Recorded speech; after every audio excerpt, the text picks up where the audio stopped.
Got it.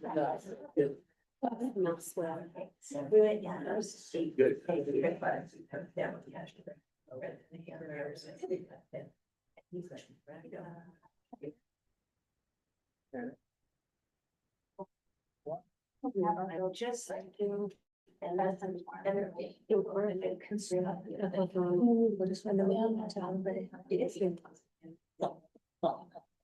Every time I do it. I'm doing just about that. I think we've got. So we just need one more number. 1, 2, 3, yeah.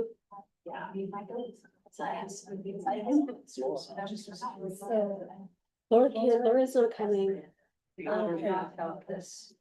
Tony has jury duty. Jury duty. Rumor. Here, Sounds like an excuse to me. I saw him this afternoon, that's what it's supposed to be. Chris, your place. There is jury trial. Oh, shoot, I didn't, I accidentally, I left it, didn't let them in. Yeah, so. Trying to. Yes.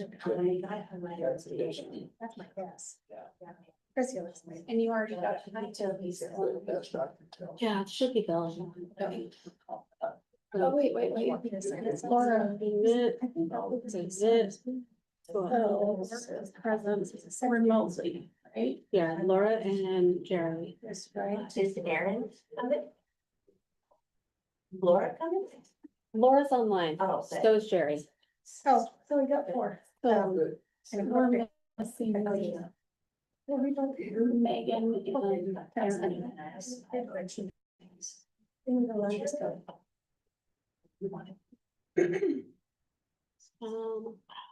Like Can you guys hear me? yes. Okay, That was like a fun, you have 4? Yeah. We have 4. Okay, do you want to move into order? First thing on our agenda, we have 4, we have Bobby and JD and No, Jerry, Barry and Laura. Laura, and me, make 4. Citizens to be heard first. Do you want that first, Chrissy? Well, you said just arrange the agenda. No, yeah, Okay, ex parte. yeah, citizens to be heard is first. Okay. If there's anyone not for a public hearing. And anybody here from the not public hearing? We all, what's the point? It's, what's a visioning session? Are we not doing that first? We will do that. Yeah. That'll be part of it. Oh, yeah, so that's what you're here for? Yeah. Will we have a chance to speak after we? Yes, there'll be another, yeah, there'll be another citizens to be heard.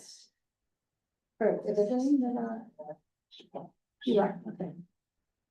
I'll take the date for it. Okay, and ex parte communication is me. Anybody else got ex parte communication? And now we've got approval of minutes. We have. Jerry, do you have approval of minutes? Okay. Jerry, you're muted.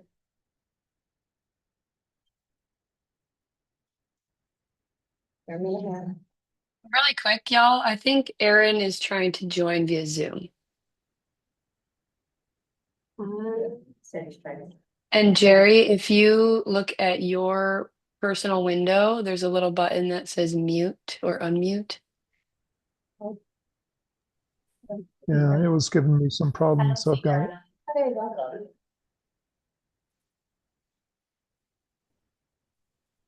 Are we just on the first agenda or the first minutes now? Yep, they're working on the minutes now, Jerry. If Okay. you want, I would suggest that we vote on the minutes per date, rather than just vote on them all together.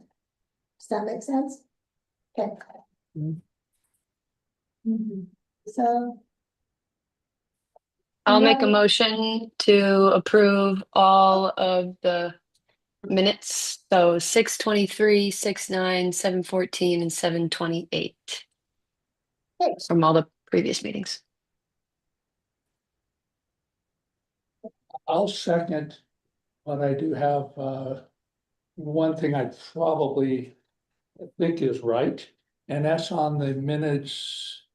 I gotta find the date on those, minutes. I got. Chrissy's fixed the date already. These are the, minutes that. Do these actually minutes have, dates on them? I don't see it. I added dates to two that were missing. Good. there was So on the public hearing on Meador Drive. Mhm. It says that, the commission opened the meeting and et cetera, and, then we all voted unanimously, for it. I would like there to be put in there that we did not vote on whether or not, they'd have to pay for housing, and I don't know how to phrase that. We decided that, we didn't decide on it. We left that up to the county commission. And you were Chrissy, nicely to the county commission, by the way. Thank you. And Chrissy, I had one comment on 10 of 16, my name is misspelled. I think it was just motion I to did it adjourn. just to see if you'd catch it. The rest of them looked okay. Okay, we got a second is, are we all approving all the minutes all at one time? Yeah, Obi seconded. Like, yeah, we seconded. Yep. And with that addition, good. With the addition, we need a vote. All those in favor? All in favor? A vote. There we go. I need to pin. Did everybody vote? No. I need to pin Jerry.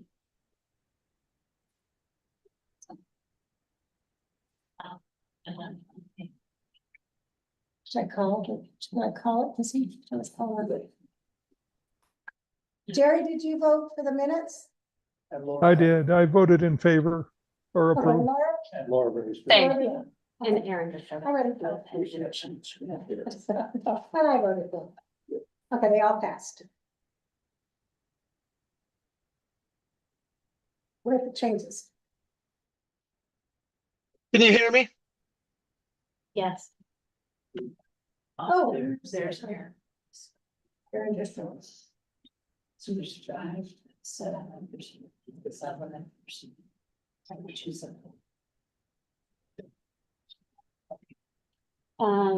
So my staff update. Yeah, the staff. So first thing, I want to thank planning commission members. I want to thank the public for all of the support that has been shown to me over the last weekish. It has been overwhelming. I appreciate everyone. I can't say enough about how much that has meant to me. Outside of that, I'm not gonna speak on exactly what's happening because I don't know. I have not received a response for my letter. I know that lots of people have asked about that. I've not received a response yet.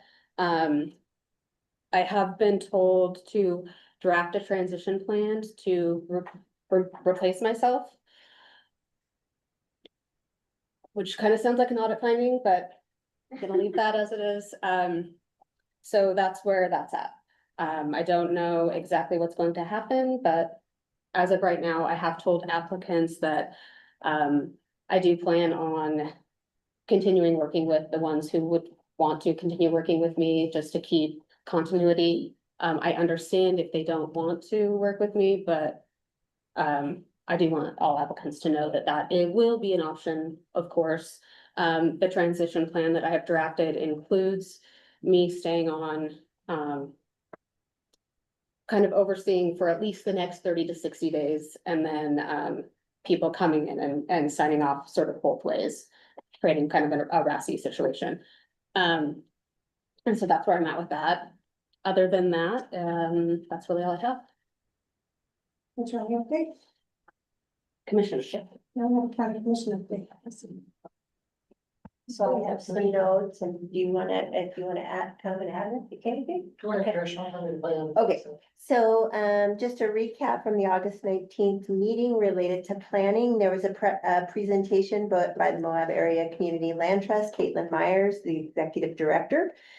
The Randy's Metal CUP was removed from the agenda, so I don't know when that'll come back, but it was on and removed, just so if people are following. There was approval of a final plat for is it Vina subdivision? And that's in the plateau area, like Starbucks, at the end of Starbucks? No, it's right off 191. Oh, okay, okay. I With Garrett's Gully as well. Okay. It might be referred to. Thank you. I looked at that inappropriately.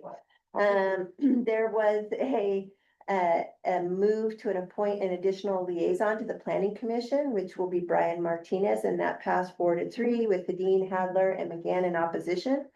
There was a funding request for the housing task force via our housing subcommittee, which is Brian, Mike McCurdy, and myself. And that was, there was an ask for $15,500, and basically the ask is to kind of continue the housing task force moves towards public input, but also to build, do a study on typology and kind of, you know, where we're at, what's in the pipeline, and what are our needs as far as housing. So I think it's great, and I'm excited to fund that and have that move forward. To me, it's one of the, you know, foundations that we need to lay before we start moving forward with, you know, like, what else do we need to do? So I'm really excited about that. There was an agenda item to appoint an interim planning and zoning administrator, and that was removed from the agenda.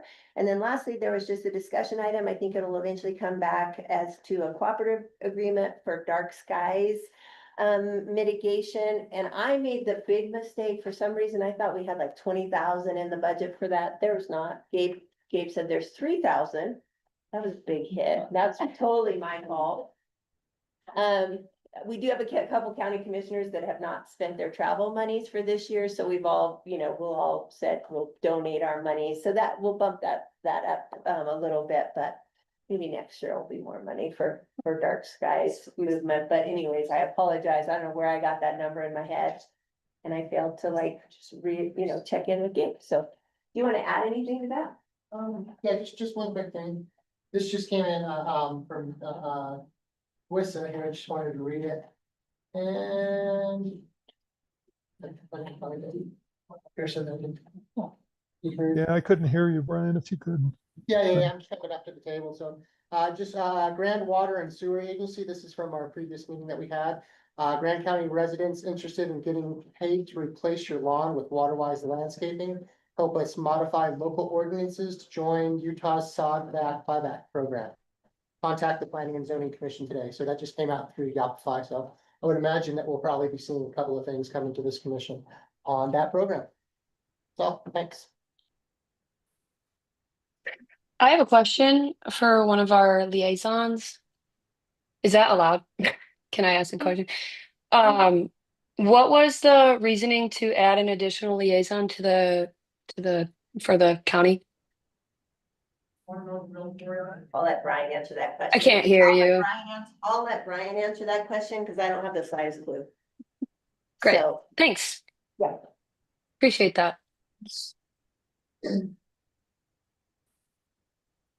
Yeah, they wanted, the commission wanted to make sure that the planning commission was informed on what the commission's wants and needs were. And why isn't Trish as the liaison adequate? You can go back and watch the minutes if you need to. Okay. So I guess that's all we need to hear.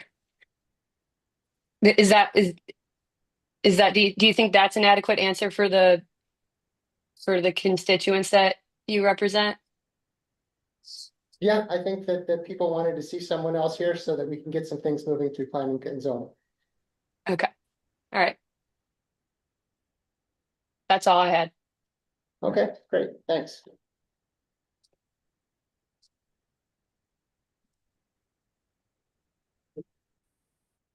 Are you ready to do your discussion? item? Yes, so this is about, I sort of wanted to have a discussion with planning commission members, specifically about the South Spanish Valley. As far as planning staff goes, we have been directing applicants based off of the future land use map. And I have a number of projects coming through in this specific area that is a little bit contentious.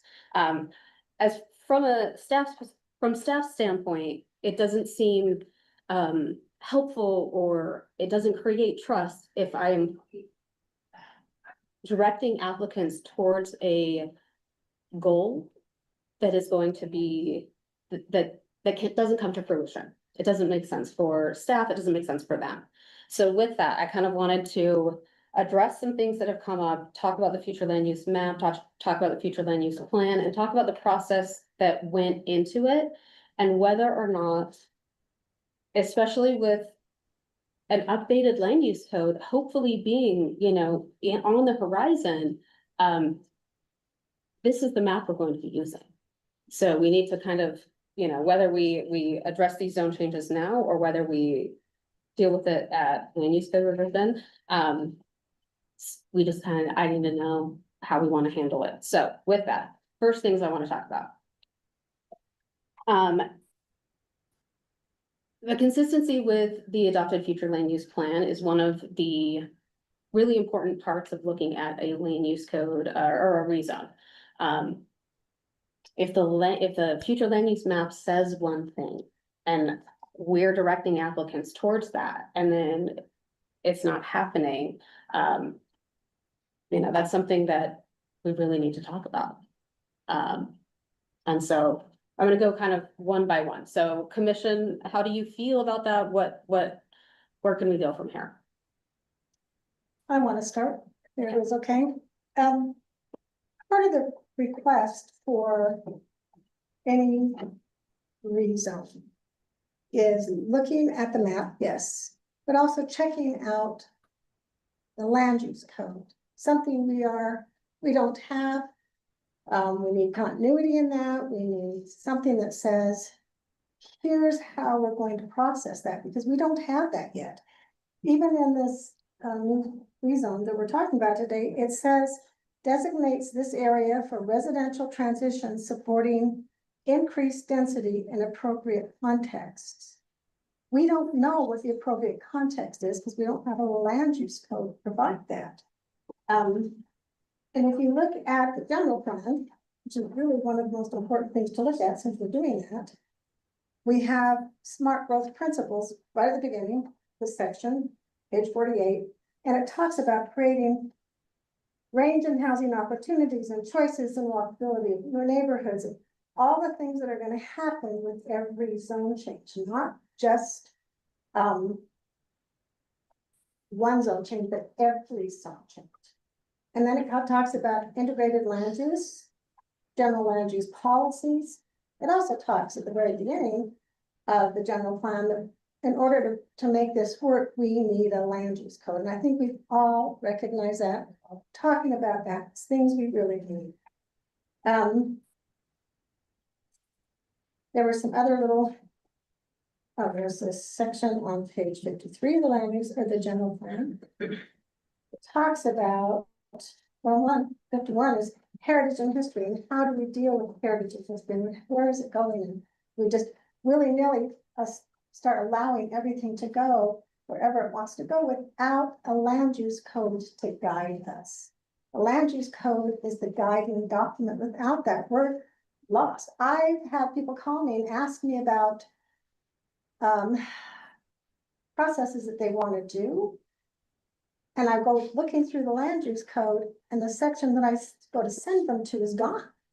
So I have the land use, as we said it best, when she said it's broken, we need to get this fixed before we can do much of anything. And when we have residential infill, the transitional residential, all of those, the transitional residential was, or the residential infill includes a mixture of single family residential, 2 units per acre based on one, all that section about how they base it.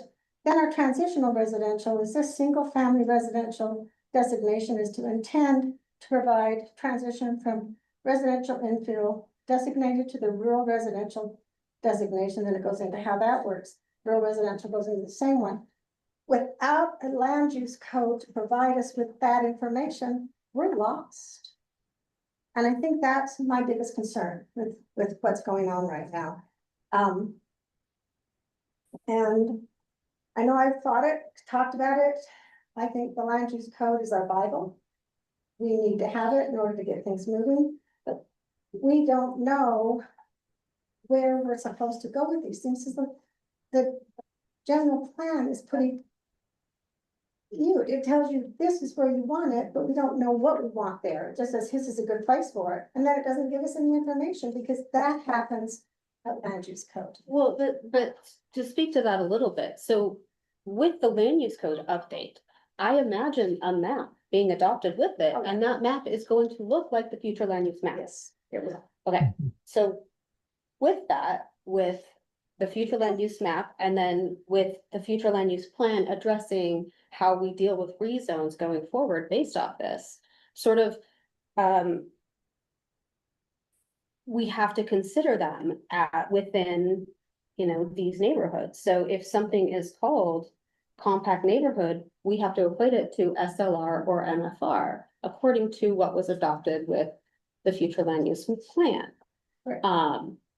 So, the future land use plan has provided a guide for us to do this, for people who can't wait for this land use code amendment. And and it's up to the commission. If we need to hold back, if I need to start directing applicants to pause, then that's what I need to do. I don't think that's the most logical path forward, because there was so many hours and so many meetings and so much money spent on this. And if we need to go back and redo this in order to get our land use code fixed, Yes. that's an issue that we need to deal with immediately. And it's a big one, and it's one that's going to stress me out. Because this is what we've been using to guide us to go forward on a land use code update.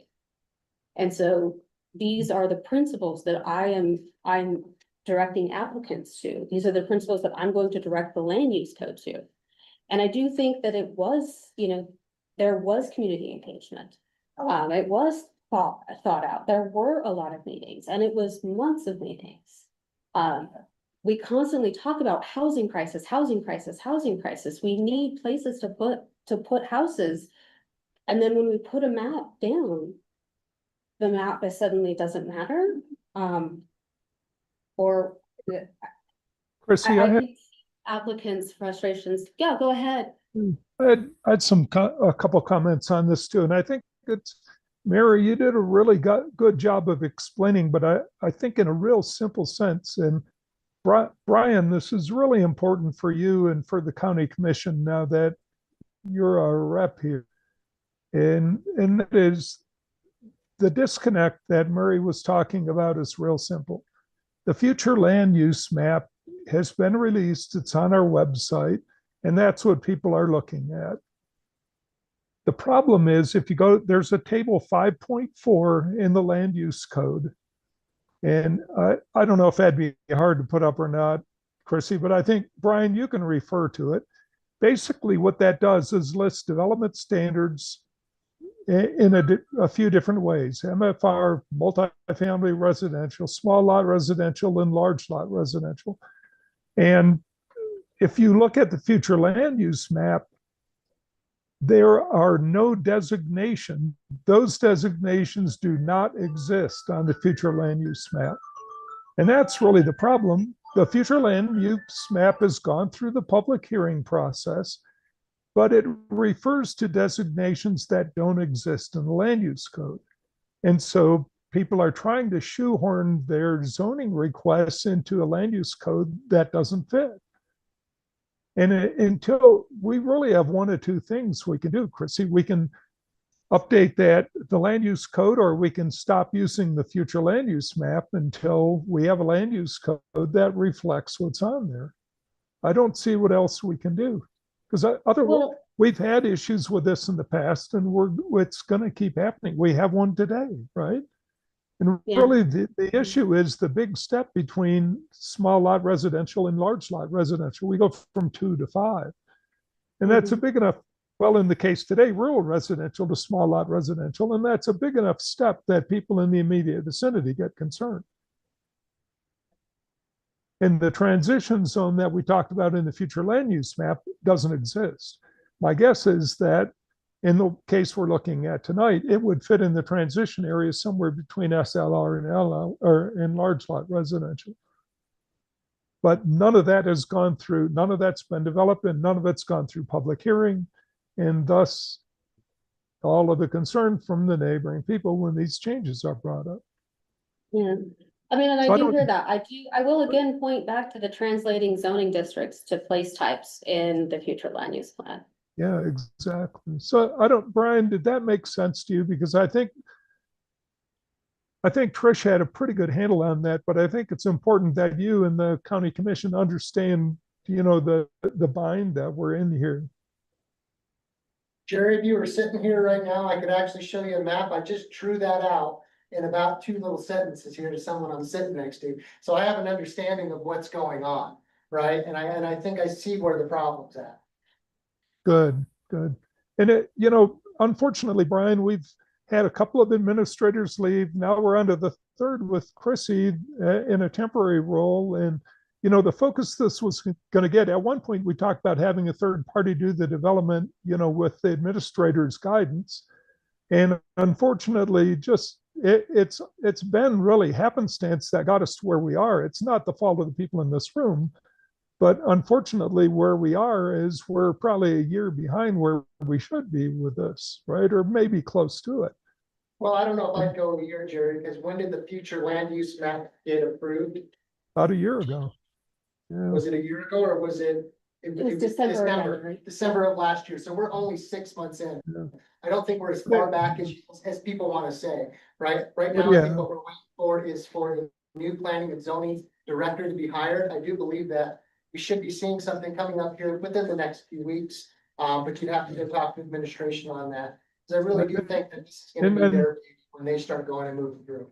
And Brian, I think from the county commission, what we on the planning commission could use is when the administrator's priorities are set, this land use code update, it needs to be, if not the top priority, close to it. Yeah, and I would imagine that you would probably see this and updating the water into the general plan at the top of that list. But once again, that's just Yeah. me speaking personally, not me speaking for the entire commission or the administration.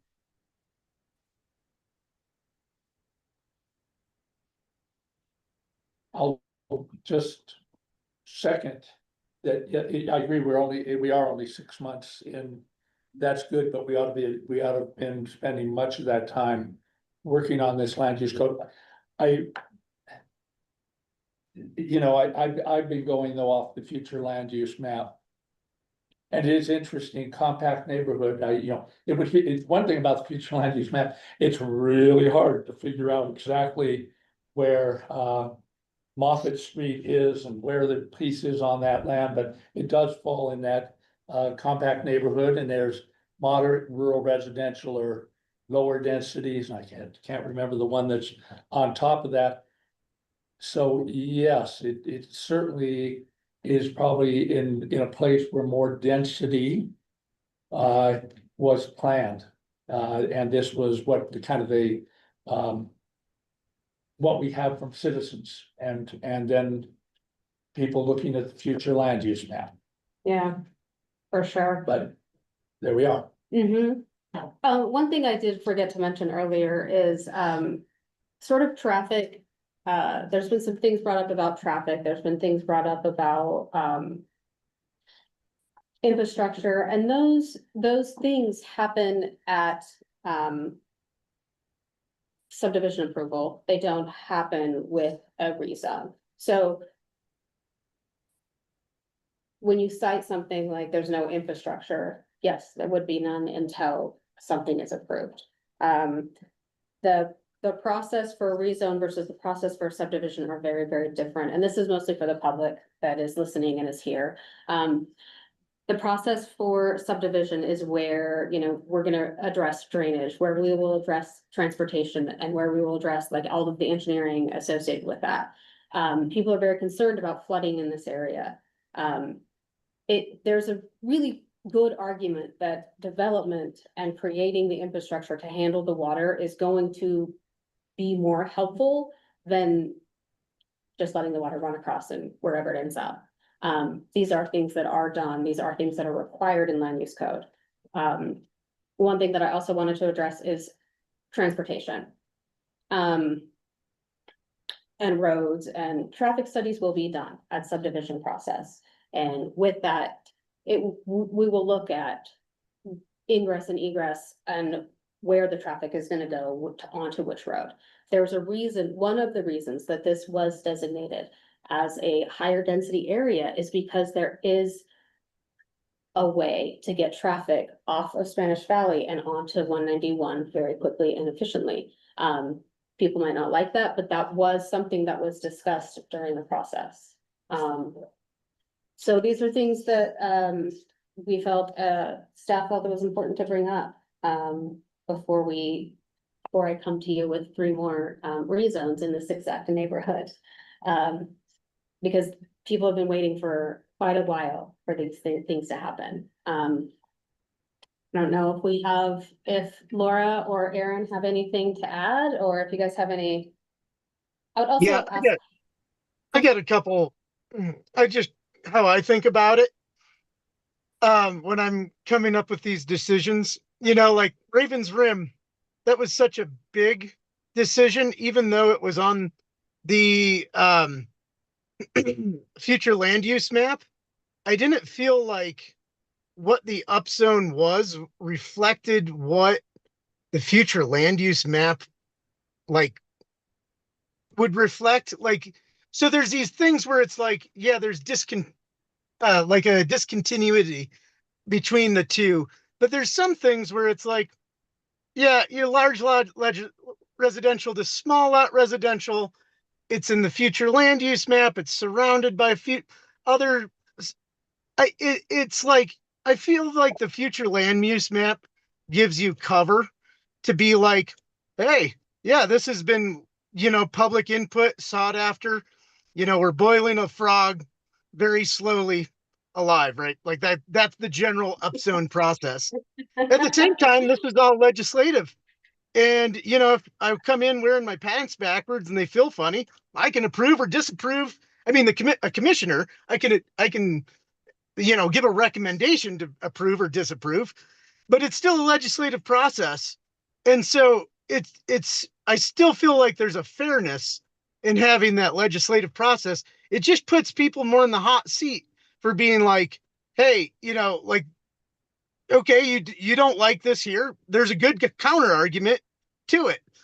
So right now I feel like it's this tough decision where I'm having to be like, well, let's think about how this area was viewed during the land use code.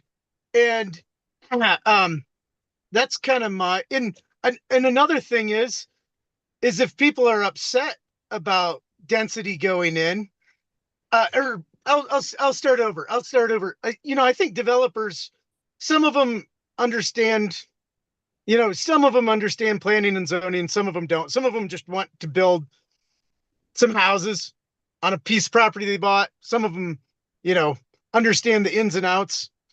And I think that, it's kind of like, oh man, I lost my train of thought. Well, if they were to wait for there might be more bonus densities in the future if they waited. But if you're going to sit on a $2 million, what's the interest on that? If it's on a loan, and you got to get stuff done now. And I feel it's unfair that we put the brakes on everything. Oh, we can't upzone anything. Well, how much of that is dysfunction at the, at a county level that we're putting on, it's a risk. Everything's a risk, but I'm just kind of like, yeah, I'm still rolling forward. That's my 2 cents. Yeah, going off of that, Aaron, I think like the word fairness really stuck out to me. Like it makes sense to allow some of these rezonings from that perspective, like a fairness perspective, but then like I feel like every time we have these conversations, we go back to okay, but what happens when we rewrite the land use code? And then there's this patchworky thing, and then there's like maybe some legal things that we have to deal with, and especially considering the fact that like the planning and zoning department and well, yeah, the planning and zoning department is, or the there's no staff working there right now, barely. Like it's under some pressure, so that makes these things tricky. And I don't know. I guess I am a little bit more for rewriting the land use code before making these decisions, and because we keep talking about like this is the future land use map is the 30,000 foot view, and then you go down and we have the code, but yeah, I also, that's just my 2 cents. I think it also makes sense to look at them case by case, but it's not going to be fast. I don't think, or it shouldn't be. Yeah, and So, Laura, I one of the things I think about, is like, let's say the land trust got $1 billion dropped on it, and that's affordable housing that I am really behind. And they wanted to buy a place and kind of copy Arroyo Crossing, and it's like, sorry, too bad, just gonna have to wait. Who knows? Who right. knows how long? And so that's why I'm just kind of like, that's, like I said, if my pants are on right, maybe I'll recommend it. So Hmm. Yeah. I get that, but from staff standpoint, I don't, I think that, and I'm sure my mom understands this, when you're sitting in front of an applicant, you want to get them to a yes. And that's your goal, and it should be the planning department's goal. And if you can't get them to a yes, you lead them in a direction that gets them to a yes. I don't want to travel, like take people down this path and this expense and all of these things for them to be guided to a no. And I don't think that that's fair to them. I don't think it's fair to me. I don't think it's fair to anyone, because all it does is just perpetuate this sort of distrust with planning generally. And I think that even with, I've spent a lot of sorry, effort trying to make that, no, you're totally fine.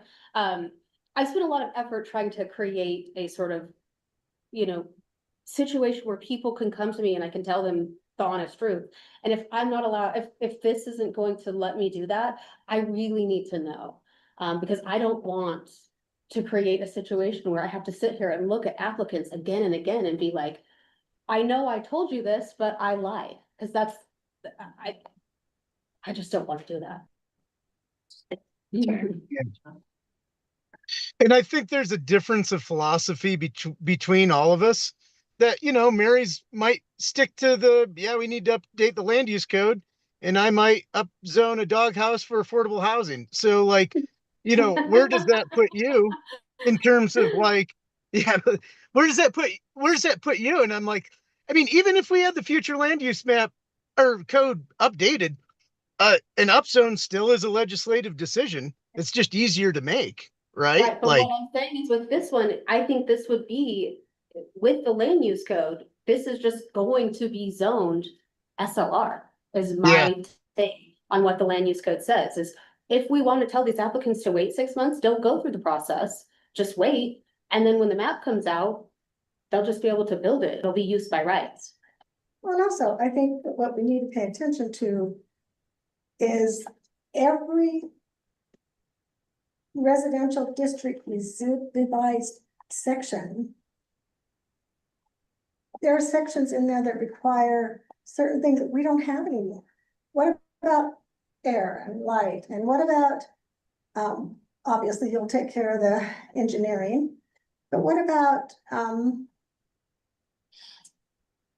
open space and how that's going to work around the next one and the next one and the next one? And yes, general plan says this is how we want it. The land use code, this is how we do it. And I can tell you, when I came back after a year, it took me a whole year to get one process finished. Yeah. So it does take a while.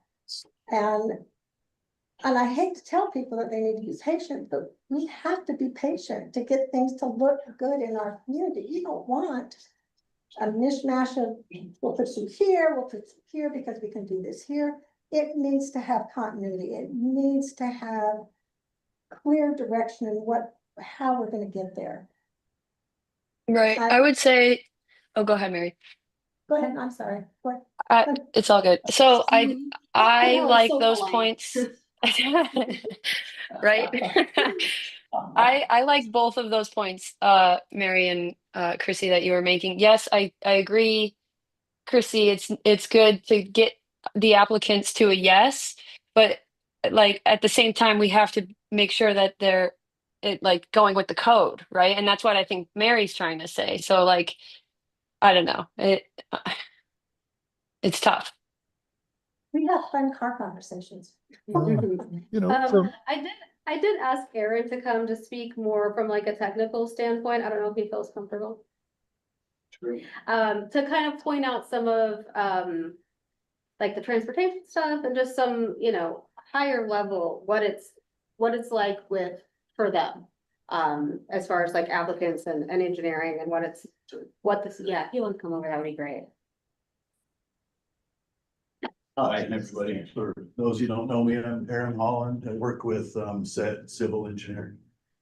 And yeah, to Chrissy's point, on some of them, it has been kind of difficult to know what the process is and what to somewhat expect when we're, say, a client comes to us and wants X, and we are working with them on these types of things and open space, continuity with roads, and as she knows, we are trying to communicate on those things. So how does this all play? But then the clients are spending not an insubstantial amount of money to get to these points, and then we get kind of an opposite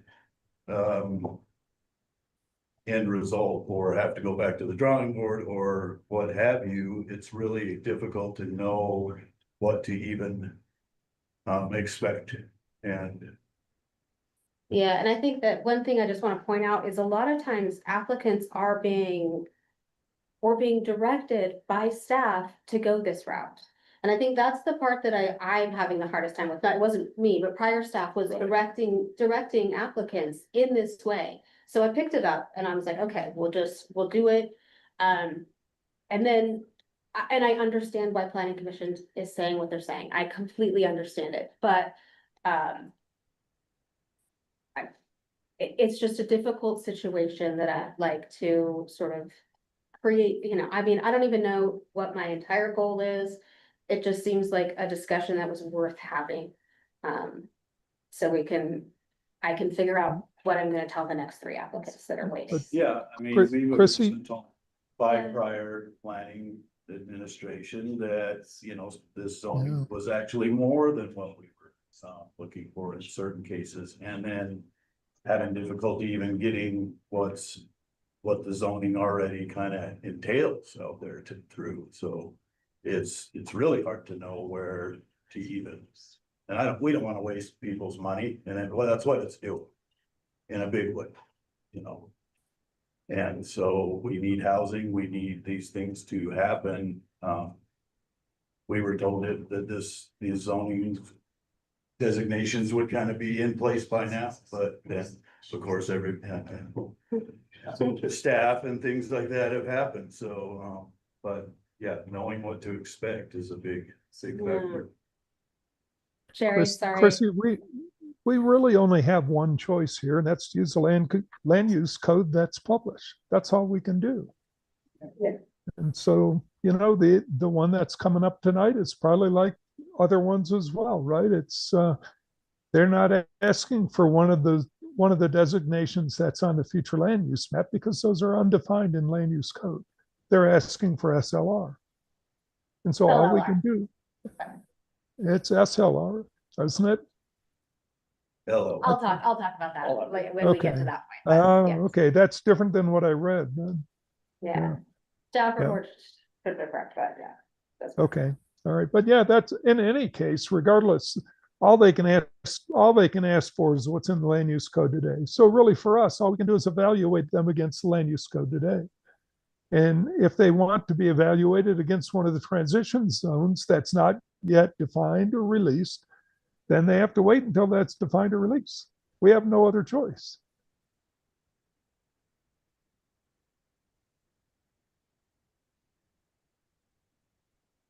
I mean, that's the purpose of the public hearing process and on, right? That's the way land use codes get changed.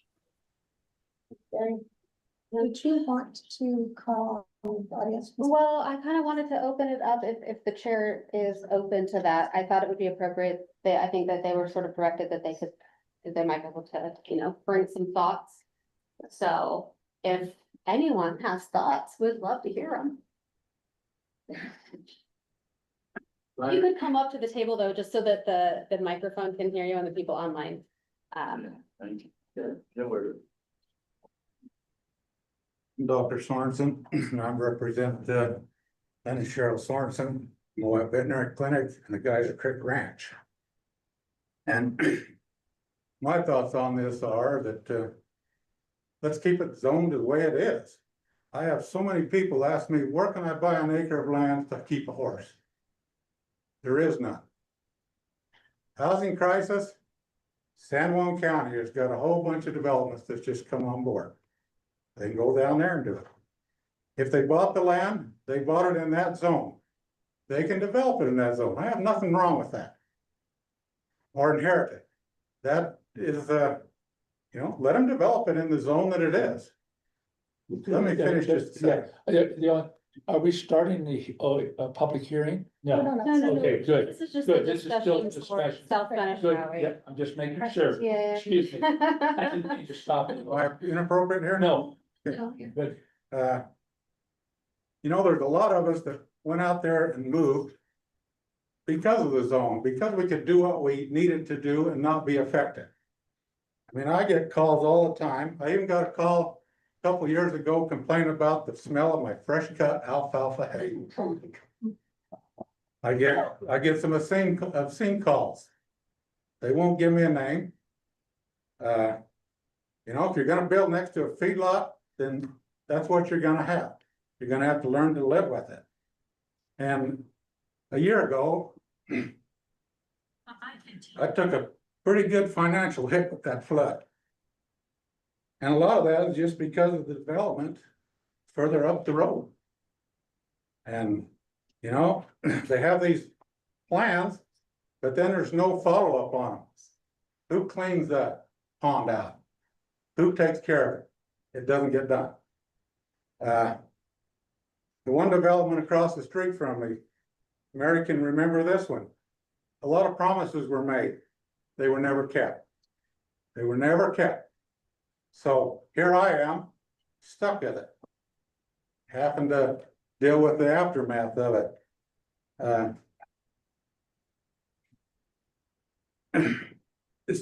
lot of these developments that I'm seeing are out of place. I drive down the road, and I get to Buzz Bates Ranch and I go, what in the world is that development? It's just out of place. Totally, in my book. Now, somebody may not agree with me. But, no one's ever come to me except Trish and says, what do you think about this? How's it gonna affect your life? And a lot of it, it's gonna affect quite heavily. You wanna put in these developments, but you got goats, horses, pigs, sheep, llamas, cattle, all around that development. That's one of them is being proposed. And the other one right above that too. There's slides that come with that. And people complain about it. Well, I'm sorry, we were there first. But, keep it zoned the way it is. Again, housing?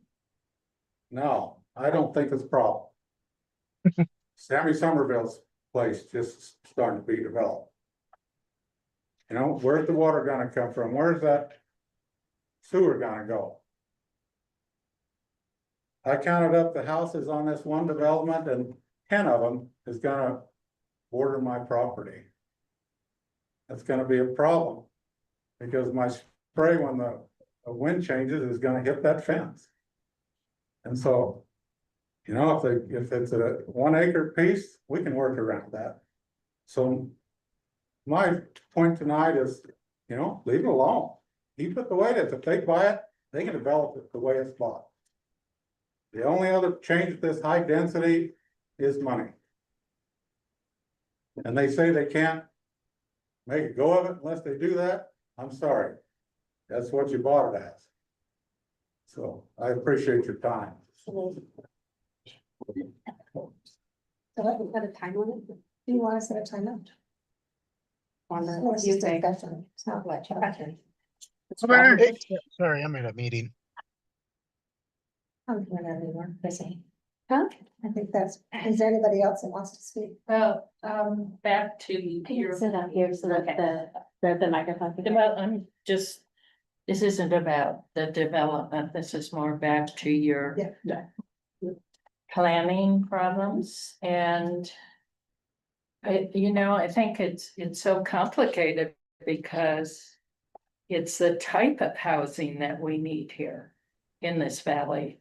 And it's impacted by cost of supplies, what it costs to develop, what it costs to build.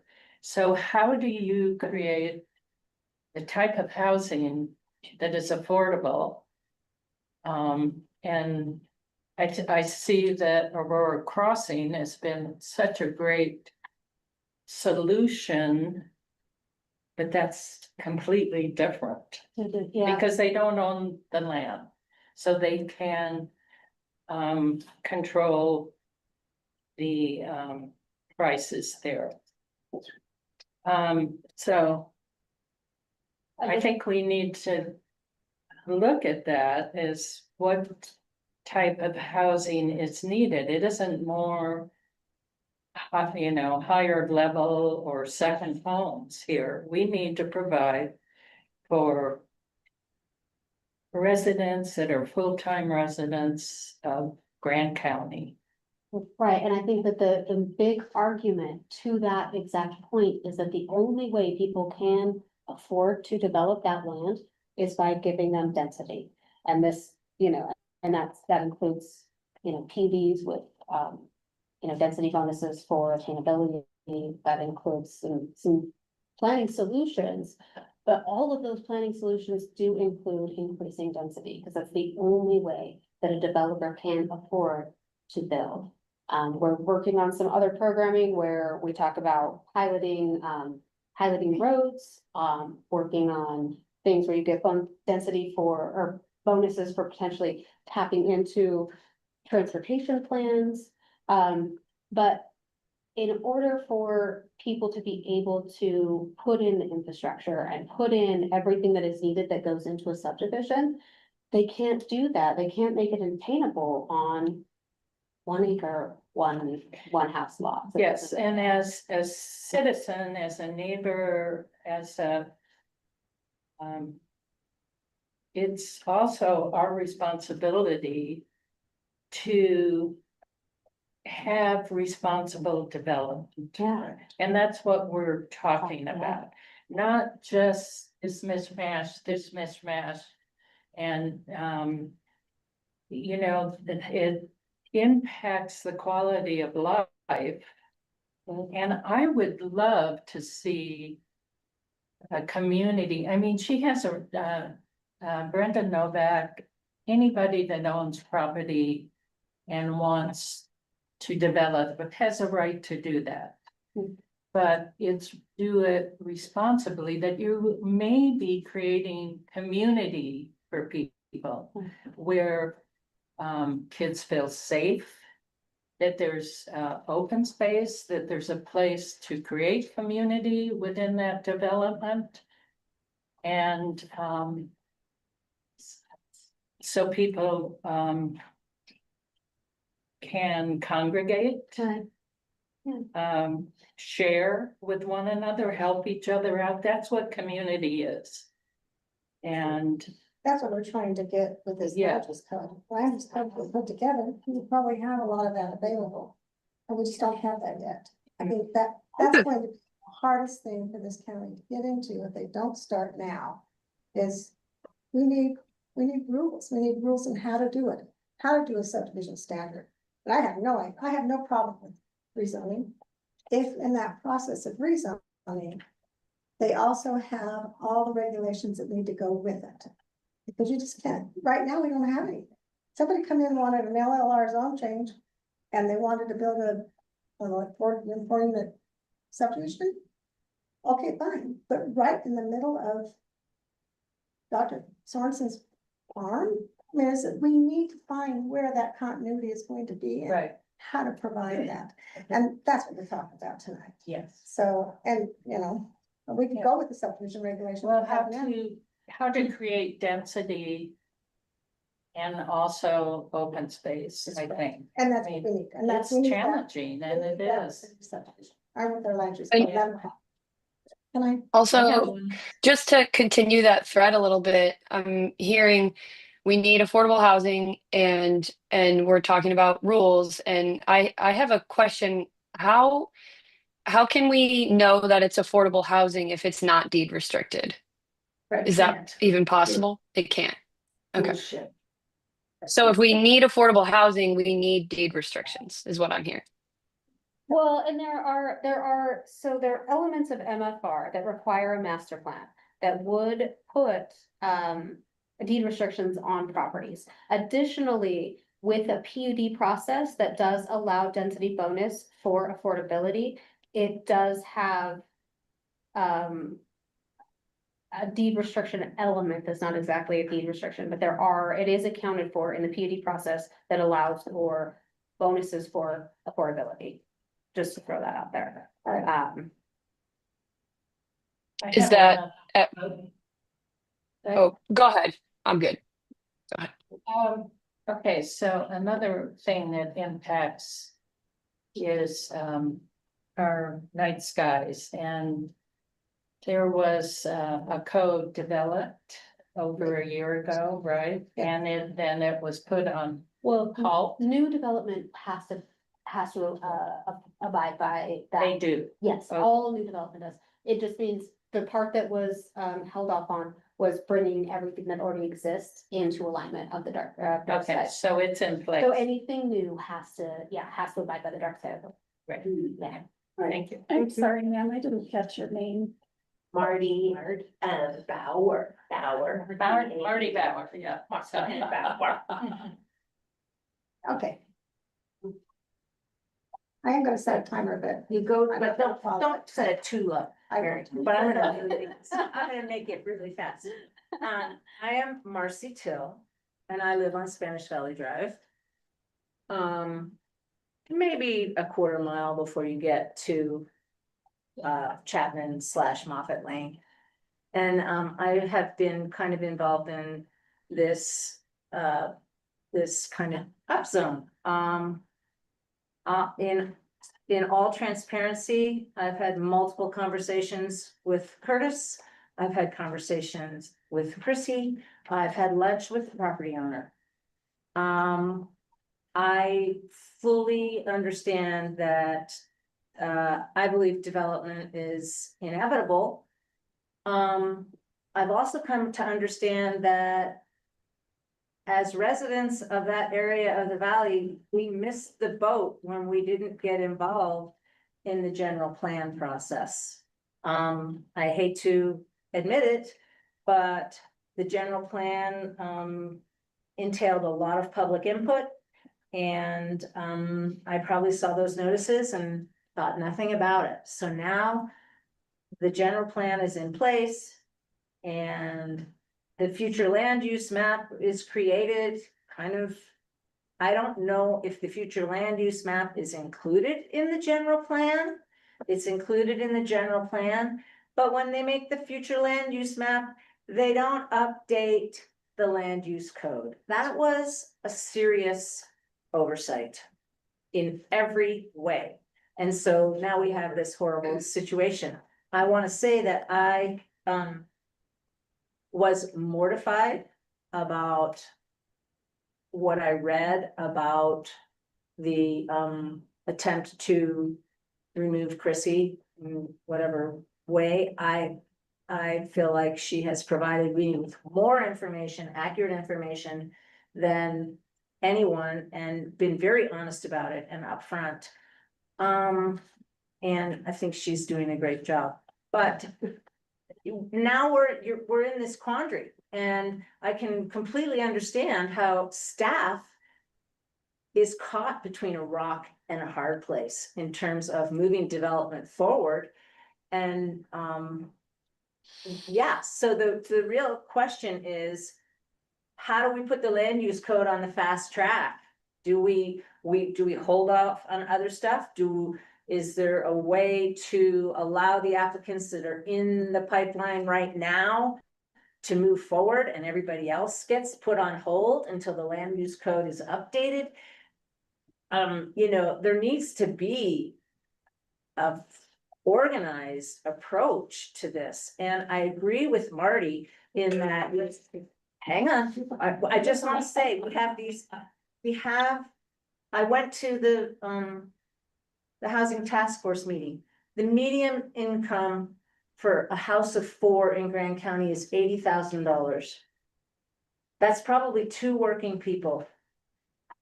The houses that we're building that are proposed in all of these places are not going to be affordable for a family that's making $80,000 a year. And you talk to the financiers and they're like, yeah, I get people approved. And then I tell them their house payment is $3,200 a month. And they're like, whoa, we can't do that. We can't do that. So don't kid yourselves. I'm sick and tired of developers saying this is affordable housing. This is affordable housing. That is a bunch of garbage. Maybe there are people that will be able to buy those homes. Maybe the bulk of them will end up being second homeowners again. And so we're not creating community, and it's maddening because we're not meeting the needs of our citizens. And I don't envy any of you, your jobs, but I appreciate your good work. Can I sit over here? My name is Curtis Wells. And so I'm gonna make a few points. I think I'm gonna disagree with Ms. Till slightly, but I mean, just the numbers are so, you know, like, number one, I don't think the statement that like this is hodgepodge is really fair, at least for our project, for several reasons. The future land use map points to high density housing and multifamily housing on this site, a good portion of it. In discussions with staff, we felt it was appropriate to scale that back. So we're only averaging 2.3 units an acre. Is that correct? So we're a low density development. If you argue to keep it as it is, which I can understand, and we're dealing with like a really tough conversation, I think for the commission is, are you managing this for a lifestyle? 1 unit per acre, low density?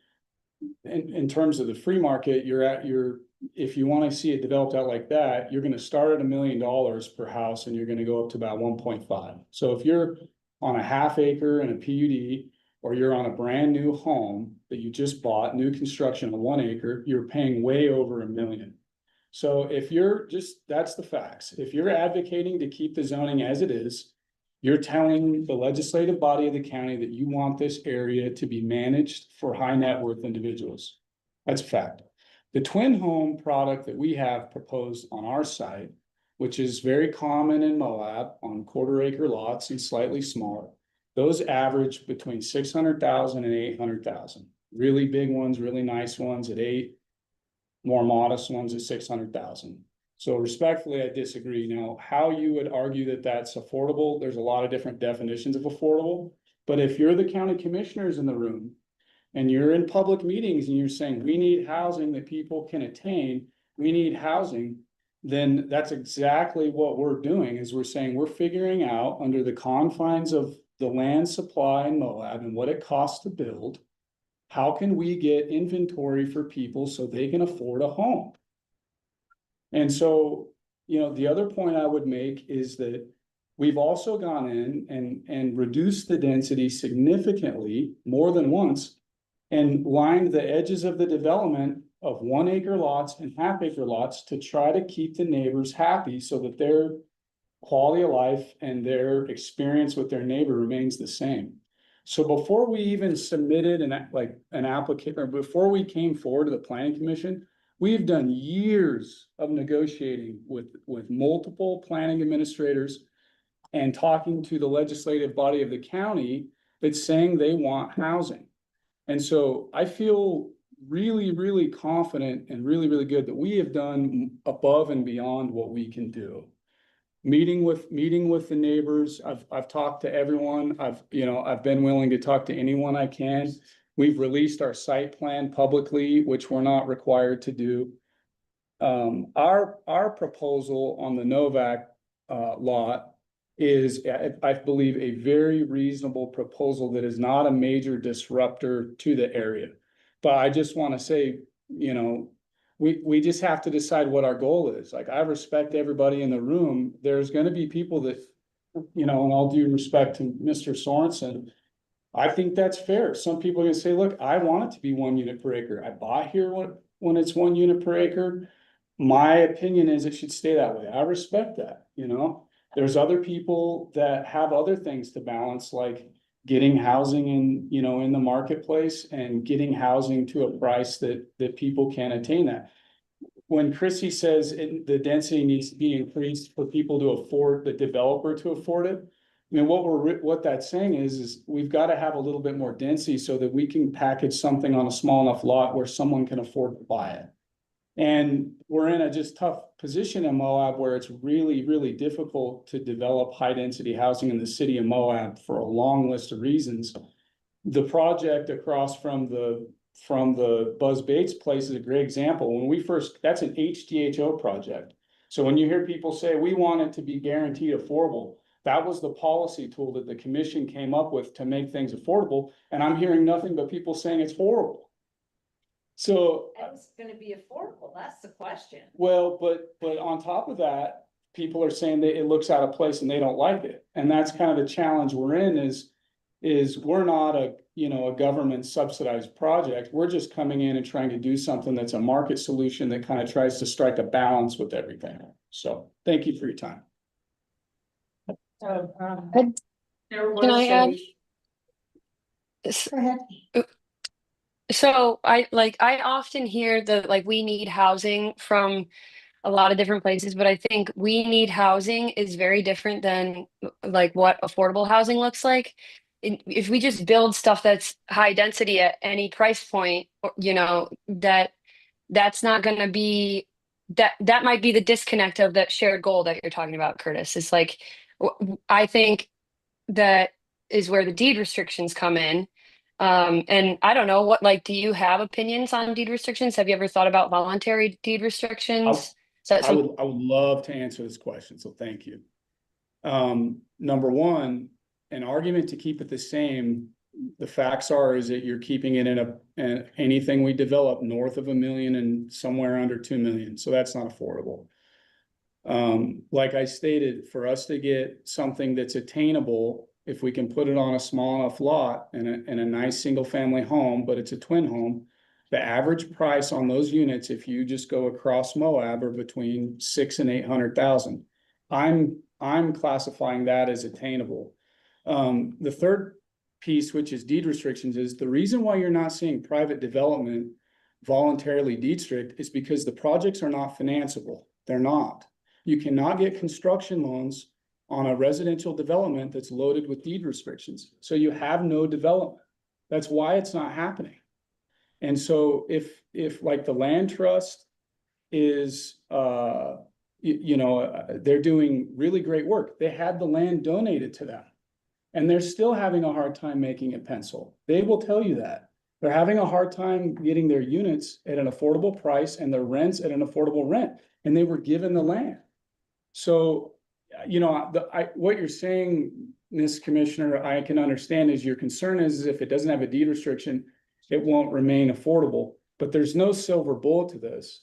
What we're proposing is it's just strict inventory at a price point where it's attainable now. This isn't for everybody. A $600,000 to $800,000 twin home, that is for you know, your nurse, your police officers, your essential workers, your professionals, where there's one or two of them living in the home, like that we sell a lot of those between that price point. Put it to an end. This is. Well, I was asked a question. I know you don't like my answers, but I was asked a question. Sorry. Yeah, okay. I'm just saying, this isn't, construction It's what? project, it's just to talk about it, so you got your answer. Okay, thank you. Yeah, as well. I agree, Chrissy, you've done a great job talking to the community, that you answered the phone calls, and we really appreciate that. I was a little disheartened when you mentioned that it's your job to get these people to a yes. And my question is, sometimes it's just a no. Right, no, I Yeah. couldn't let it go through the process, is Okay. what I'm saying, like, I would stop them before they sunk thousands of dollars, I'd be Right. like, this is not gonna work. Like, I too will inherit land in Moab, Utah, at some point as a trustee of a state that is unusable the way it is, except for what it has on it right now. So I would encourage you guys to not make promises. I understand it was before you, that you can't keep. And to your response that these people wasted a lot of money. I should have done your homework beforehand. I too have invested a lot of money, of my own money, to live where I do, the way I do. And I don't want that at jeopardy because somebody else didn't do that homework. I 100% did my homework when I bought my piece of land and built my farm there and my way of life, So. And I didn't set a time frame. You guys talk about wasting these people's times. My time frame is for life. To live in a rural area. When I bought that property. So their time frame, I don't care. My time frame is what's the question, and that's why you get so many people excited about this. And it's 6 months, I planned on living there forever, possibly, and even having my children live there, You have your place. right? Simply, it's funny that I bring up a horse analogy, but the cart was put before the horse on this whole thing. And that is not the residentials of rural Spanish Valley's fault. Chrissy, you say that we set this map out, and doesn't the map matter? Well, I would say, doesn't the zoning matter to where the map was placed? There's no definitions for this. I can put up a vision board in December with all the things I want to accomplish in the next year. A lot of people do this. But if I don't have the goals and the definitions and the intentions on how to make that happen all sought out, it's never going to happen.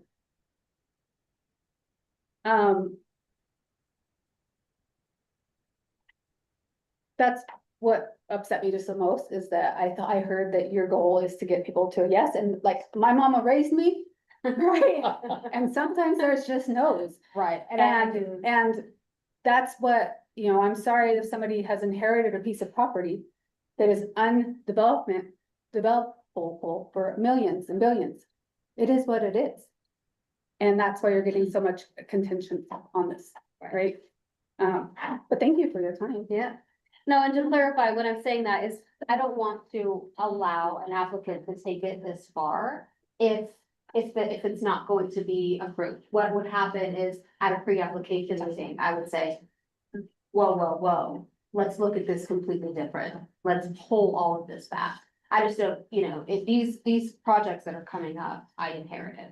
And so with that, I've kind of worked within the frame of what was given. And really quickly, just to clarify, I think that it's important to remember that we needed the general plan and we needed the future land use plan to guide what the land use code looks like. So that has to come first. Like that is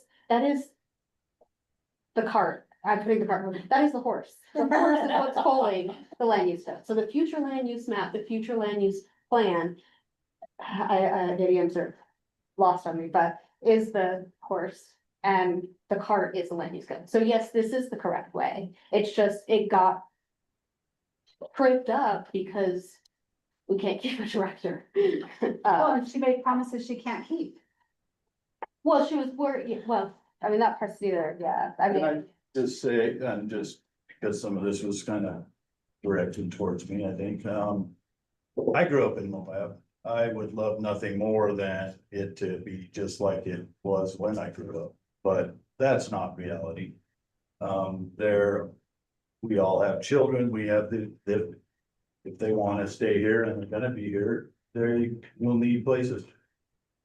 We have horses, Lynn, you know, all the respect in the world to you and what you do, and we have similar, we have horses that are neighboring to developments that happen.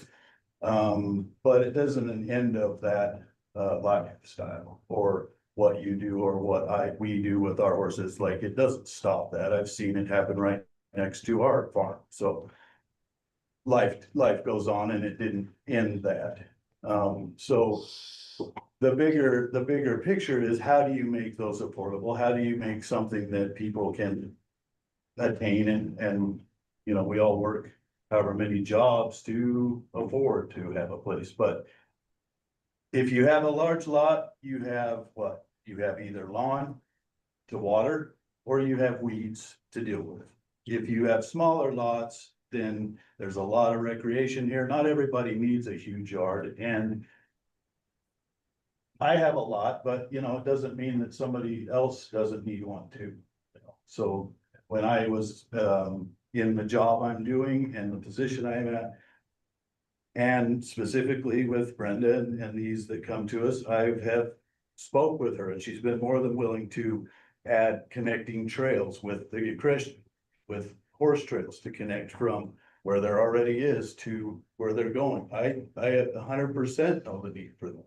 So these are all parts of what are being talked about and incorporated into these, that I think maybe aren't seen and known in the process, but when I'm told by one that, hey, we're in this, we're way less than what we were told by the previous administration, but the slide that I only saw one time at one meeting as to what the zoning was gonna be, but then it disappeared.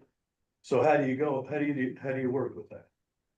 You work with what? So just because you have an acre lot and you have extra acreage next to you that you kind of use and at will, doesn't mean that somebody shouldn't be able to do something and to make something affordable for other people and for the growth that's happened. So. I think. I just had Go ahead. a friendly question for Church, it literally curiosity. As long as it's all right with her. And the question is, so at $600,000, what would you have to pay kind of monthly to get the interest rates they have now? I'm just curious. Right now, a minimum like down payment on that is probably gonna be about $3,000 a month mortgage, about $600,000. Great, thank you. Well, that's it. I mean, rates come down a little bit, maybe 2,500, but I was thinking fun thought. Wait, what? No stuff. What are you talking about? They're trying to get the figure probably off of, were you trying to also get the figure? No, okay, thank you very yeah, much. about That's good. 2,500 to 3,000. Wow. And I just to be fair with when Chrissy says she works to not say no. We all did that even when I was working, but there are things that happen that you can't say yes to every single thing, or it takes a little bit longer. Yeah, we currently have a land use code, but we've all recognized the fact that it's broken. Once we get to a place where it's no longer broken, all these things we're talking about right now will fall into place. It seems to me that we're talking about, I have no problem with all the construction that's gonna go, there's a rezones, because for years, or any of you guys were even part of this, I thought the whole valley should be rezoned to half acre, just to make it easier, because you have a really hard time processing subdivisions if you don't have areas where everyone's going to work within the same. You have a subdivision right here that doesn't connect to anything, or you have a subdivision over here that doesn't connect to anything. Those are the things that Especially the roads. yeah, so those are the things that will happen once we get a land use code that processes that by saying, hey, yeah, we're gonna have some new zoning out here. Let's make it process correct. Maybe that's the problem I have. But Chrissy doesn't say no to say no. Just because we've gone kind of a long time, I kind of think that I wanna give the planning commission opportunity for sort of final thoughts. And then maybe wrap this up. Anything to say, Obi? I don't know how, yeah, I don't know exactly what to recommend. I can say my thoughts have been future land use map, and we're going to go from it, which might actually be your thoughts, but it would sure be nice to have the land use code done. Well, and I think that the map, I mean, to my point, the map is going to be the first thing that is adopted with this first phase of the land use code. And the map is going to be adopted based off future land use map.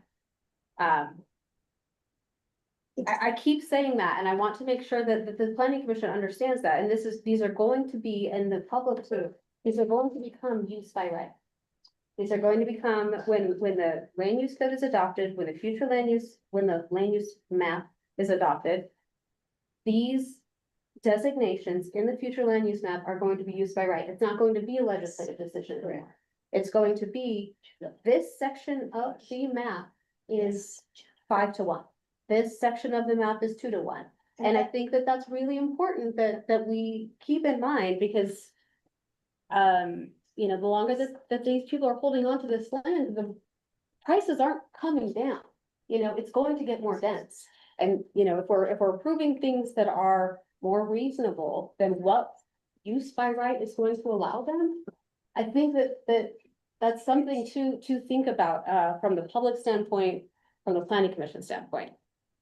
But And we put trust in you guys to make definitions, but right now you don't have them.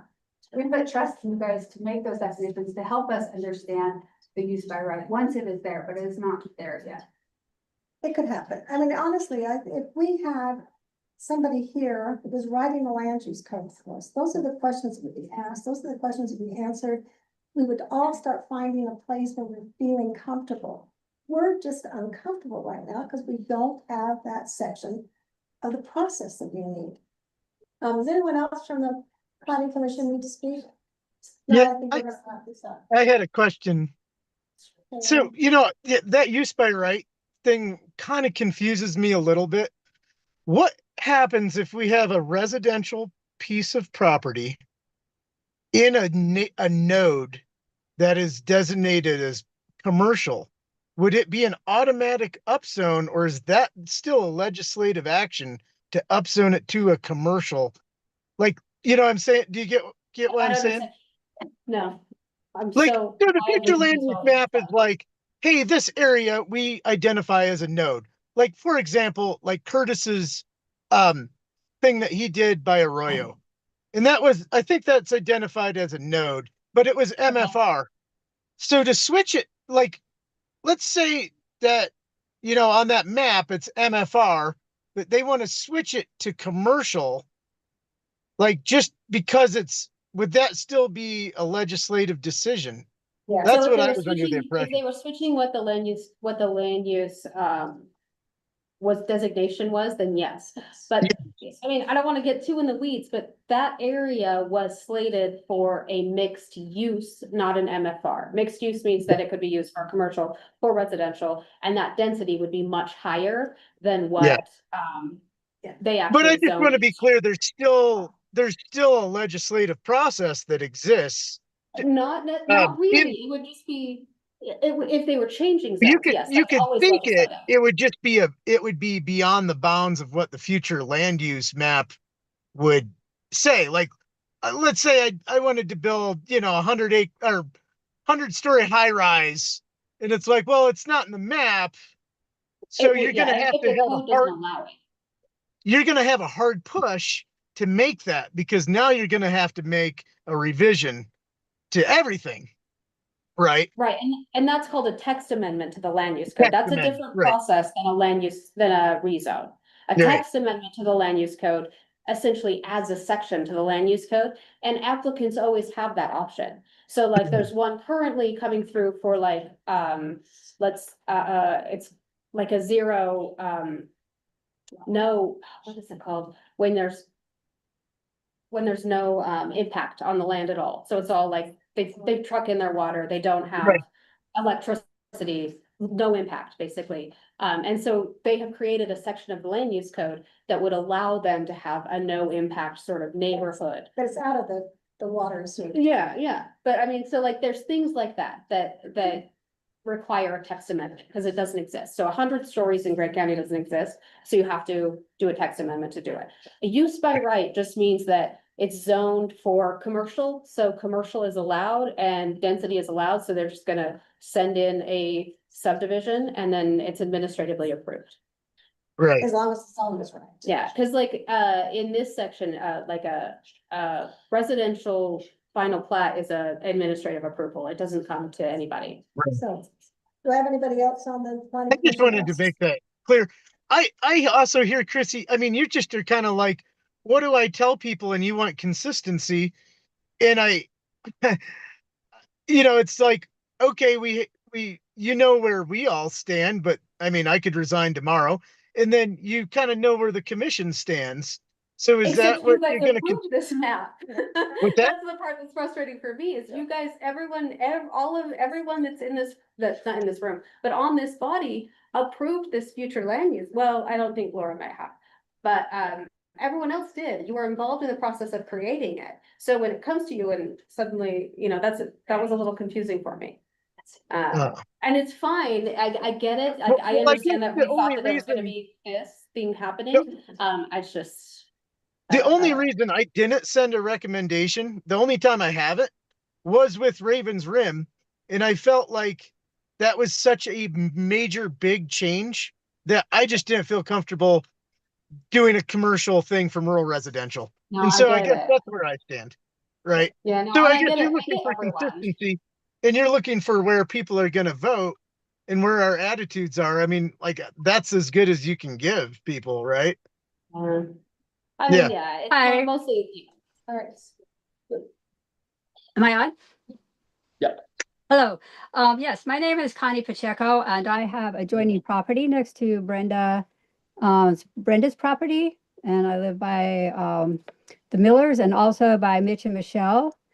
And so there's a couple of things that I would like to say. I too, as Michelle did, moved out into that area about 25 years ago for a lifetime move for rural residential. And we have horses and, et cetera, dogs. And so we would really like to see it stay that way. Our time frame, like I said, was for life. Zoning does matter. I support what Doc said. I support what Marcy said. I'd like to comment on what Mr. Wells said, that he talked to everybody. I didn't even get a request. I know 5 people right now that didn't even get a request. Sorry, Mr. Wells, to speak with you about the development. Brenda did stop by and she talked with my daughter and myself, as did Mr. Zimmerman. And I appreciate the innovations that Brenda did do to the map by putting 1 acre lots next to Moffett Lane Road, which would be adjoining to our property, and half-acre lots down the side. And the access road to these properties was inside the development. So that was nice. There were some nice considerations that she did give.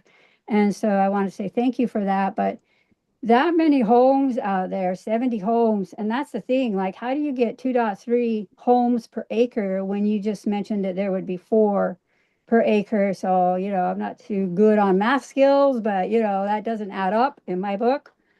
And that's a lot of homes. That's a lot of changes. And I know you haven't done the traffic study yet. That's to come. But the traffic's already pretty intense out that way. I understand that the houses that are for sale in Moab are coming down, that some have even been taken off the market because there's no buyers and that people can't qualify for them anymore. And what does this twin home mean? Is that, I'm in my mind, and I don't understand all the lingo, I get that, but is that like a duplex Is that like a twin home? I don't know what that is. So for $600,000 to $800,000 and you call that attainable? I couldn't attain it. You know, I was a school teacher for a long time. And anyway, tourism's down from what I understand. And if I may quote Mary, she said 1,200 people in the last 25 years had moved in. Well, that average is about 2 or 3 a year. You know, I don't understand where they're going to get 70. And Brenda proposed homes that were designed in a beautiful fashion, nice looking homes. I must agree with her. I wouldn't mind living in one myself, but I probably can't afford it. And how is that going to go in this development? And anyway, those are my comments. I would encourage it to stay rural, residential. That's the way it's zoned. You can't really change a golf course into something different, you know, once it's gone in. Maybe you can, I don't know. But rural residential is it's a great place. Thank you. Thank you. Anyone else have anything to say? Yeah, so I just real quick, it sounds like we're talking about, it sounds kind of like we're diving into the next agenda item a little bit, and that makes sense because we're trying to talk about the future land use map versus the land use code. And I guess I'm just of the opinion that we should get the land use code done, and then we don't have this patchworky mess that we've talked about every single time one of these agenda items comes up or a rezone. And yeah, that's kind of where I'm at. I think we should complete or adopt a land use code and then talk about rezones. That's where I'm at. And yeah, I'll stop there. Thank you, Laura. Anybody else? We'll go to the next agenda item. Can I get in here? Sure. My name's Jim Davis. Hey, Jim. I own the 5-acre parcel to the east of this property. It borders this property, and I've been here for 35 years. I moved here for this rural environment. I have horses. I've had horses for 34 years. And I really hate to see this kind of density go in next door to me.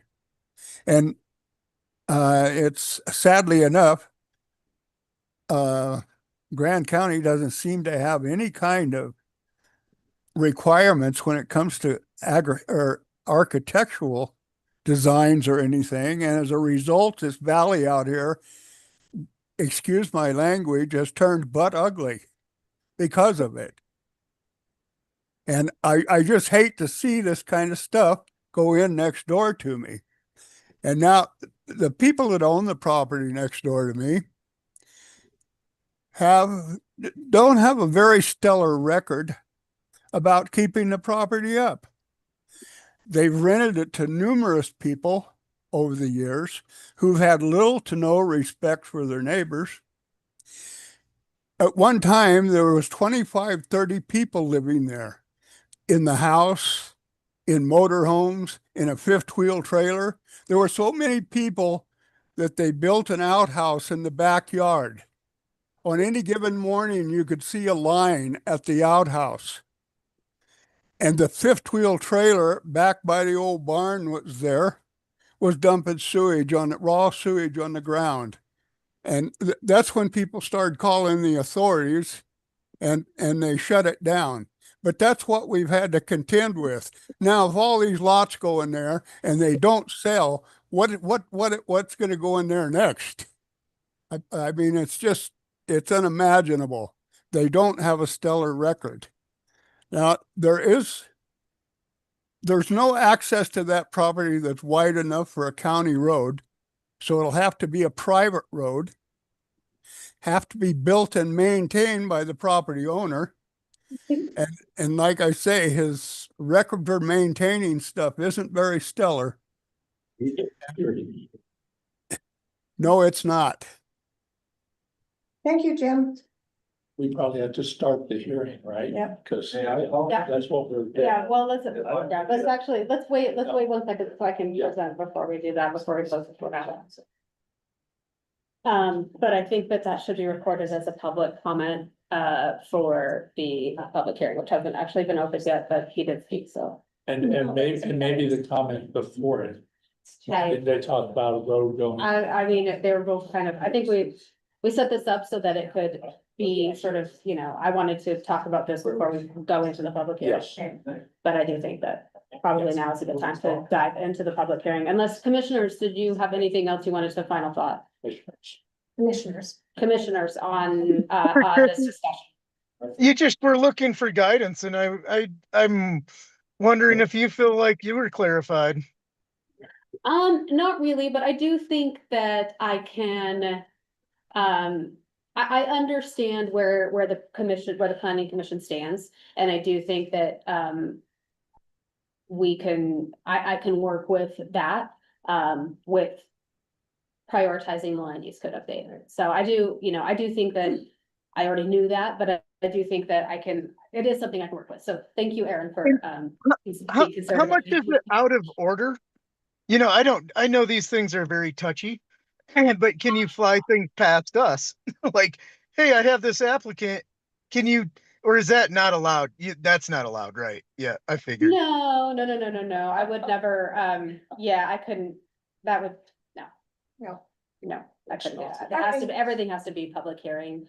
We have to do it in. Well, like, can you have a processing. public hearing that's like a preliminary public hearing or something? I don't know. No, No, there's no process for that. no, I think that the reason that land use decisions are held up in court regularly is because the process has been. Okay. Is very, very, you know, Yeah. black and white. So Okay, keeping it black and white prevents us from getting sued. Right. Yeah, Thanks, Ellen. I understand. Okay, Chrissy, our public hearing opened up at 6. We're not opening the public hearing yet. We're going to present and then I will open it after we're done. Did you change that? No, it is the public hearing, but we're not opening the public hearing until after I present the Okay. item. I see what you're saying. All right. open. Okay, so we are here to talk about the Walking Horse subdivision rezone. This is 4.1 acres. The address. There.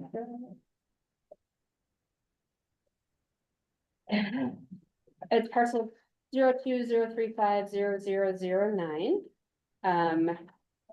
This is from rural residential to large lot residential. The applicant's narrative originally was seeking SLR, but they are looking for 6 lots. So after the last rezone, they sort of came to me and we thought that this might be better to just do LLR, which is half-acre lots.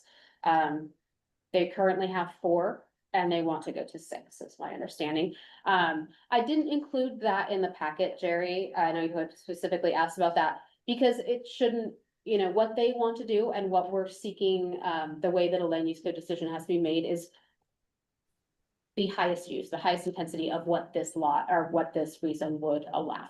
So with that, I didn't want to confuse the issue by keeping something that might not happen into it. This Well, one Chrissy, is. but Yeah. hey, Chrissy, less for my sake than the people bordering this property. Right. It's a significant difference between LLR and SLR. And I think for the people that are listening in, who are part of the public hearing process, it's very good of you to make very clear to them that this is not SLR, right? Yeah, no, it is That's a LLR. significant change. Per the staff report and per the ordinance that's also uploaded. LLR is half-acre lots, 2 to 1. Staff is recommending approval on this based on consistency with the general plan and the future land use map. Consistency with character of surrounding area, public need, community benefit, compatibility, infrastructure.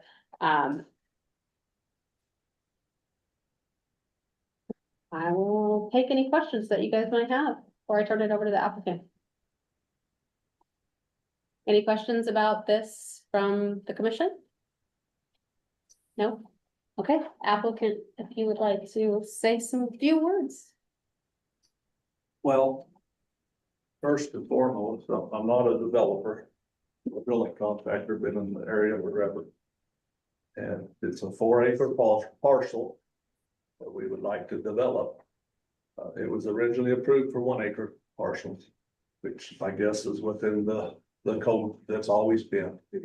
But the problem with developing this into 1-acre parcels is I have to bring utilities from Sunny Acres on a large 8-inch main, bring sewer in and everything, and it just, for a small developer to develop that, it just financially makes no sense at all.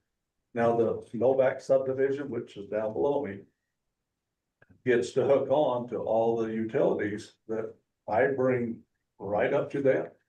Now, that's part of the problem that exists here, is for a small, I don't wanna be a developer, I just wanna split up the lots so I could probably give them to kids and try to get them affordable housing. It financially makes no sense. So I understand the concern of everybody on the big subdivisions where they're putting all these homes on 1/4-acre lots. I understand that. But for someone who's just trying to develop a small piece to fall under the umbrella of these big developers, it just financially it handcuffs us to where we can't do nothing. And there goes part of the problem of the housing issue here in town. Not everybody's a big developer. So now I realize that my situation is probably a little unique, and but to go from 1-acre lots to 2/3 of an acre lot, which makes it quite a bit more affordable, is what I'm asking for. I'm not trying to put even 2 on 1 acre or 4 by no means. So mine is a little different than the situation. If I didn't have to bring in the water and the sewer, if I could drill wells and put in septic systems, I'd be happy with the 1 acres, but can't do it. So. I'm gonna open up the public hearing. Is there anybody here that would like to speak? Where is this located? Right across from Jim Davis, who claims I got all this stuff going on, but it's on Moffett Lane. It's between the Novak subdivision and Sunny Acres Road, so it's the south. I've got a small forest. County line. There.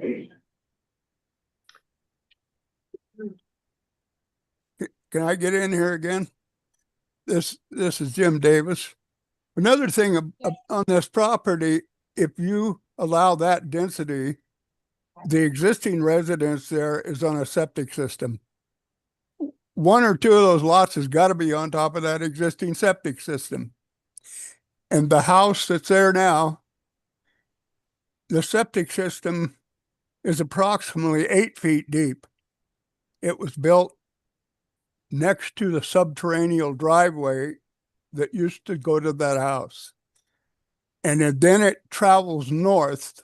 The leach lines go north at a slightly eastern direction for 70 feet. I know this because I was there when it was installed. So they can't put even 4 lots in there without being in violation of Grand County code. I believe your code says any portion of your septic system has to be 50 feet from a property line.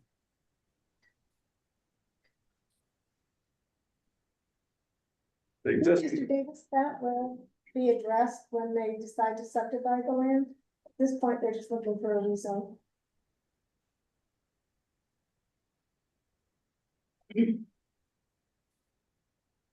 Anyone else got something to say?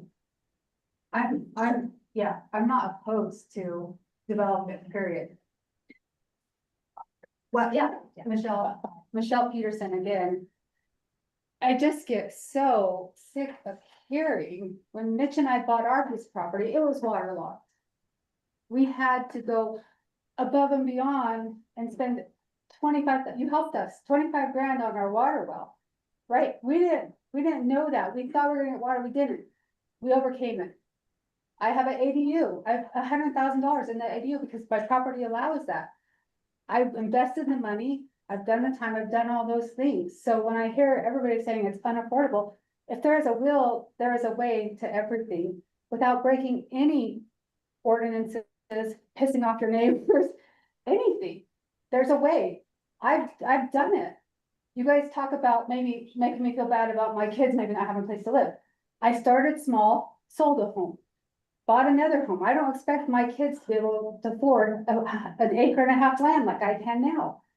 You work your way up in communities, especially like this one. And it is hard to make a living and make things work in Moab, Utah. And people are doing it all the time. And without all the things, the hardships that you guys say they're gonna have, believe me, I know. I've been there. I called you guys on the phone crying because we couldn't get water. You just keep going, you keep doing it, and eventually it works out. And everything I've done within my property has taken a lot of hard work and a lot of money to do so. And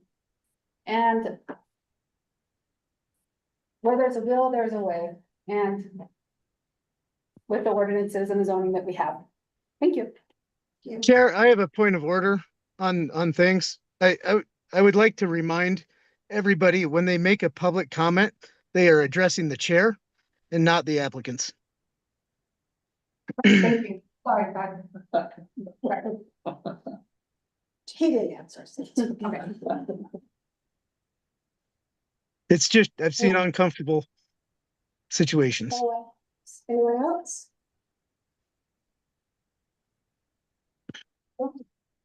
Let's close the public hearing then. That's 6:14. At 6:14. I was just. And does the planning commissioner have anything they want to speak about? You're out of cell coverage or? I don't know.